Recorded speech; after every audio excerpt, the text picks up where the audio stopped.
है कि हम कितना भी कमा ले लेकिन पैसा हमारे पास टिकता ही नहीं। इसका जवाब जानने के लिए आपको मेरे साथ 2500 साल पीछे चलना होगा, दुनिया के सबसे अमीर शहर बेबीलोन में।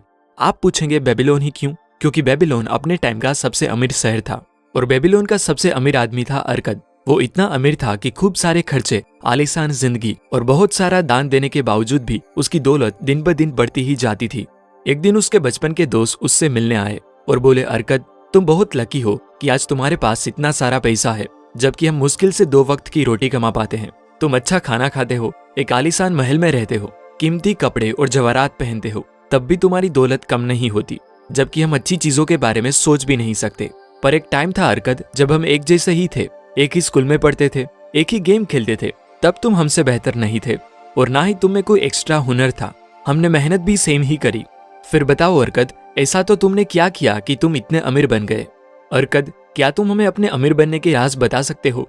अरकद इतना अमीर होने के साथ साथ बहुत हम्बल था, इसलिए उसने अपने दोस्तों को 5 दिन तक पैसों के 5 राज बताए, जो उसने खुद कई सालों पहले एक बहुत ही अमीर आदमी से सीखे थे, जिसे वो आज तक फॉलो करता आ रहा है। अरकद ने अपने दोस्तों को पहले दिन जो सीक्रेट बताया वो था पे योर सेल्फ फर्स्ट। अब आप सोच रहे होंगे, जो सैलरी हमें मिलती है या बिजनेस में हम जो पैसा कमाते हैं वो हम खुद पर ही तो खर्च करते हैं।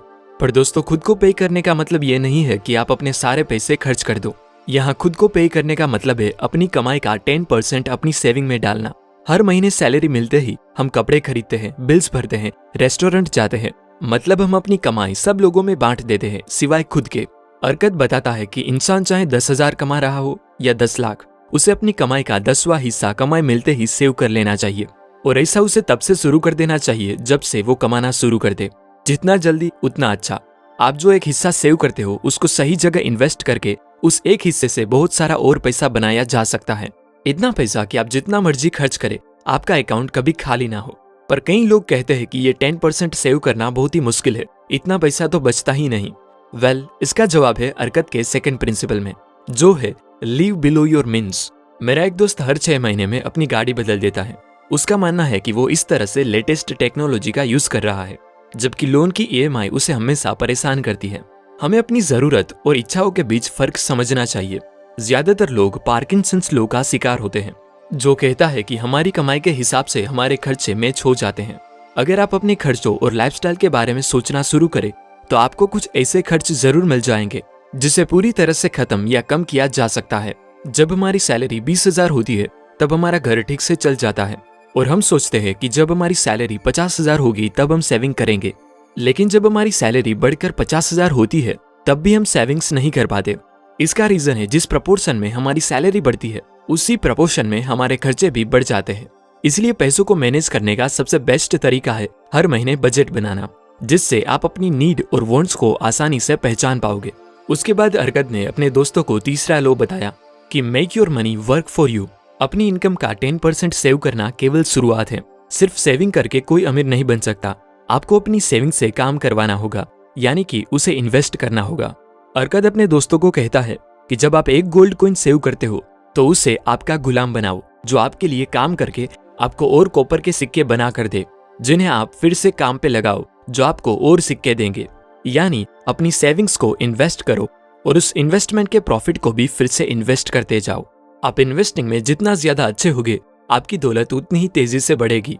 ऐसा करने से कुछ सालों के बाद आपकी कई सारी इन्वेस्टमेंट होगी और आपके पास कई तरीकों से पैसा आ रहा होगा। चौथे दिन अरकद ने अपने दोस्तों को इन्वेस्टमेंट का एक बहुत ही इंपॉर्टेंट लॉ बताया, जो था प्रोटेक्ट योर कैपिटल। बेबीलोन शहर कहीं अपनी सेविंग सिर्फ ऐसी जगह इन्वेस्ट करो जहां पे आपकी प्रिंसिपल अमाउंट सेफ रहे। और 5वें दिन अरकद ने 5वां लॉ बताते हुए अपने दोस्तों से कहा कि increase your ability to earn. Arkad कहता है कि जिसके पास ज्यादा विस्डम होगी वो ज्यादा पैसे कमाएगा, इसीलिए इंफॉर्मेशन को विस्डम में कन्वर्ट करना सीखो। कई सालों बाद जब अरकद बूढ़ा होने लगा तो उसने अपने बेटे नोमसिर को बुलाया और कहा कि मेरे मरने के बाद अगर तुम मेरी जायदाद चाहते हो तो तुम्हें अपनी योग्यता साबित करनी होगी। उसने नोमसिर को सोने से भरा एक बैग और एक लेटर दिया जिस पर 5 लॉज ऑफ गोल्ड लिखे थे। नोमसिर निनेवा नाम के शहर में पैसा कमाने के लिए गया। वहां उसे 2 आदमी मिले। उन्होंने बताया कि निनेवा में एक मर्चेंट के पास एक बहुत अच्छा घोड़ा है जो कभी नहीं हारता। उस पर पैसे लगाओगे तो बहुत पैसे जीत जाओगे।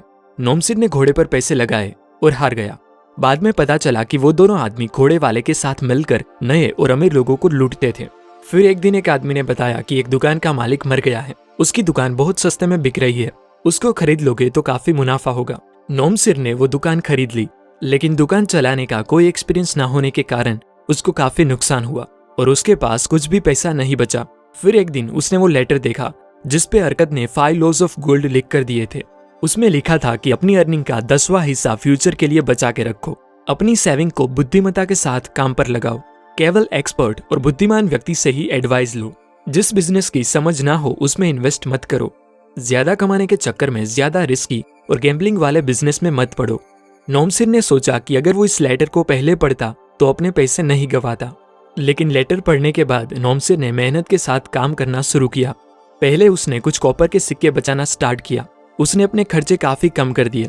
एक दिन एक आदमी ने उसे इन्वेस्टमेंट का प्रपोजल दिया, पर नोमसिर ने कहा कि वो अपने पैसे पहले ही गंवा चुका है, अब वो और पैसे खोना नहीं चाहता। तब उस आदमी ने अपना प्लान बताया कि किले की दीवारें लगभग बन चुकी है और कुछ ही दिनों में राजा को गेट के लिए ब्रोंज की जरूरत होगी। हम दूसरे शहर से ब्रोंज लाकर इकट्ठा कर लेते हैं और राजा को अच्छी कीमत पर बेच देंगे। अगर राजा ने हमसे नहीं खरीदा तब भी हमारे पास ब्रोंज होगा, उसको हम मार्केट में बेचकर भी प्रॉफिट कमा लेंगे। नोमसिर ने थर्ड लॉ के बारे में सोचा और अपना पैसा दे दिया। जैसा उसने सोचा था वैसा ही हुआ, उस बिजनेस में उनको काफी मुनाफा हुआ। नोमसिर ने कुछ ऐसे ही प्लानिंग करके कई और बिजनेस किए और काफी पैसा कमा लिया। कुछ सालों के बाद वो अरकत के पास वापस लौटा और अपनी कहानी सुनाई।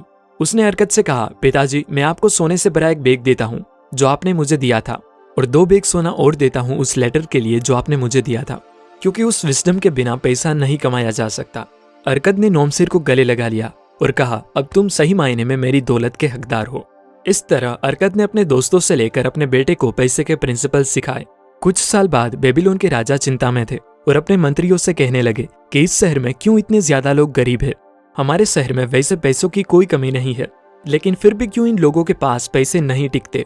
मंत्रियों ने कहा, महाराज लोगों में पैसों की समझ कम है, क्या हम अरकत की मदद ले सकते हैं ताकि वो अपना नॉलेज सब में बांटे, जैसे उसने अपने दोस्तों की मदद की थी।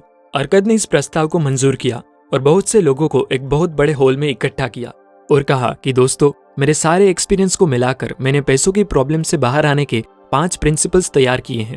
ध्यान से सुनना। पहला नियम, अपनी पर्स को बड़ा करो, हर 10 सिक्कों में से सिर्फ 9 सिक्के ही खर्च करो। दूसरा, अपनी आदतों को समझो और देखो कि आप कहाँ बेफिजूल खर्चे कर रहे हो और उससे बचो।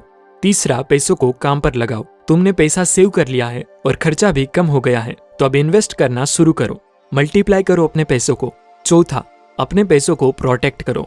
इन्वेस्ट करना मतलब ये नहीं कि आप कहीं भी बिना सोचे समझे पैसा लगा दो, पूरा रिसर्च करो और तभी आगे बढ़ो। 5वां और आखिरी नियम, अपनी कमाने की एबिलिटी बढ़ाओ, क्योंकि जितना तुम कमाओगे उतना तुम इन्वेस्ट कर पाओगे। सो मेरे दोस्तों, जाओ और ये 5 चीज